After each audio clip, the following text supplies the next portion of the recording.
What's up, guys? We're going to do a little story time today, and the story that we have today is Minions, Dracula's Last Birthday. This is going to be a good book. I know it.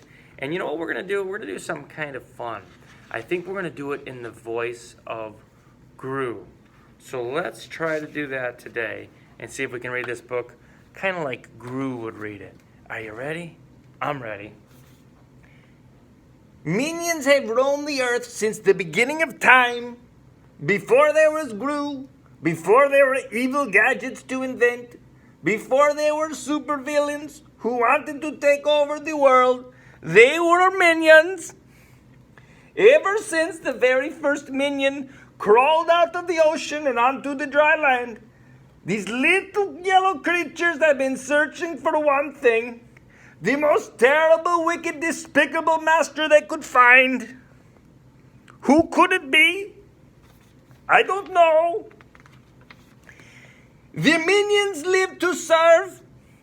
They had no trouble tracking down the biggest, baddest dinosaur, or helping a wicked pharaoh erect a pyramid. But even though they just wanted to help, something always went wrong. Oops.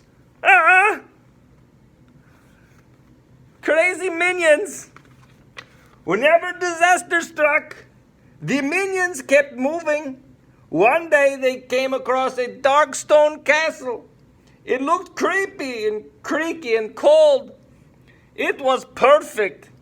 The minions couldn't wait to meet whoever lived there. Here we go. The minions pushed open the front door and peeked inside. Out of nowhere, bats came flying towards them. Oh no! Stop! Stop! They cried, trying to get away from the bat attack. The minions tumbled onto the dusty cobwebs.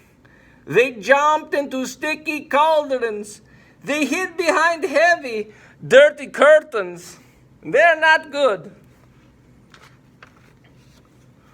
When the bats finally left, the minions came out of the dark hiding spots and looked around. At the end of the long dark hallway was a spooky wooden coffin. Ooh, they said. One of the minions walked up to the coffin. He knocked down the lid. It burst wide open. Dracula was inside. Welcome to my castle, the evil vampire bellowed. See, cried the minions. They couldn't believe it. They had found their new master. Big boss, big boss, big boss, they cheered. He is very scary. The minions got right to work trying to help Dracula however they could. First, they decided to clean up the castle. Carl and Mike took turns sweeping the cobwebs. Me do it, Carl said. No, me do it, Mike replied. Speta, Mila do it, Carl insisted. Me, said Mike, me, said Carl. Soon enough, the two minions were tussling down the hallway. They bounced and they rolled and rumbled all the way around until they got tangled up in an enormous web. This is tough. Next, the minions replaced all of Dracula's melted candles one by one. They removed the old wax. They carefully polished each candlestick. They gently put in new, fresh candles. Then they lit all with a torch. Look, see? Finally, at the end of every day, the minions helped Dracula get ready to go to sleep. They hung up his cape and fluffed his itchy pillow and reminded him to always brush his fangs before bedtime. Scusa, big boss. Floss, floss, they said. Over time, Dracula came to rely on his minions and think of them as his friends. He even let them in on a secret. Tomorrow will be my 357th birthday. he said proudly. The minions were excited. They wanted to throw their evil boss an evil party to celebrate even his many years of evil doing. But they didn't have much time. Kevin made a list of all the things they needed to do. Bake a cake, make drinks, find a great gift. Chuck and Norbert made punch in one of the Dracula's cauldrons. They put ice cream and fresh fruit in the juice. Delicious! Dave and Paul, they started on cake. They mixed together eggs and flour, strawberries and sugar. Yum, yum, they said.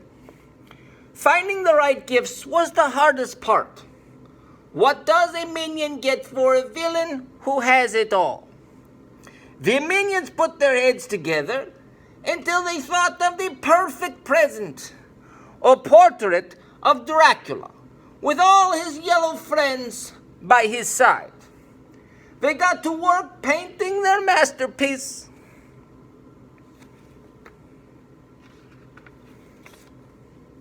Happy birthday! Finally it was time. The big day had arrived. Dave and Paul led Dracula to the ballroom, where the party was just getting started. Surprise, the minions yelled. Ah, how wonderful, Dracula cackled as he sipped from his goblet of fruit punch.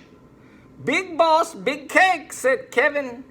He opened the door to reveal minions carrying a strawberries and cream cake. It sounds very delicious. Dracula took a deep breath and blew out the candles. You should not blow on cake right now. It is not good. You should probably just not blow out candles. They were about to give Dracula his present when Norbert realized it was too dark to see. They had gone to a lot of trouble making it perfect, and he wanted to make sure their boss would enjoy it. The idea, Kevin said. The minions grabbed the curtains and pulled them apart.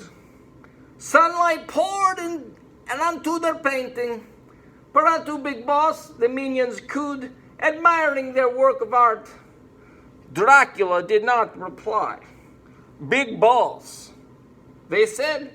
Dracula did not say a word. The minions turned around. Where Dracula had been sitting, there was now a big pile of ashes. The minions forgot about the vampire's biggest weakness, sunlight. Oh no, said Stuart, slapping his forehead. Not again. Soon, they found another perfect, despicable master in a French captain. At least that is until they messed up again. Another evil boss, another minion accident. The little yellow creatures sighed and moved on. I think I read it backwards. Soon they found another perfect, despicable master in a French captain. At least that is, until they messed up again, like I did. So, I hope you liked the book about the minions in Dracula's last birthday, because it was not easy to read in the voice of Gru. It may not sound like him, but we have fun. Happy Halloweens!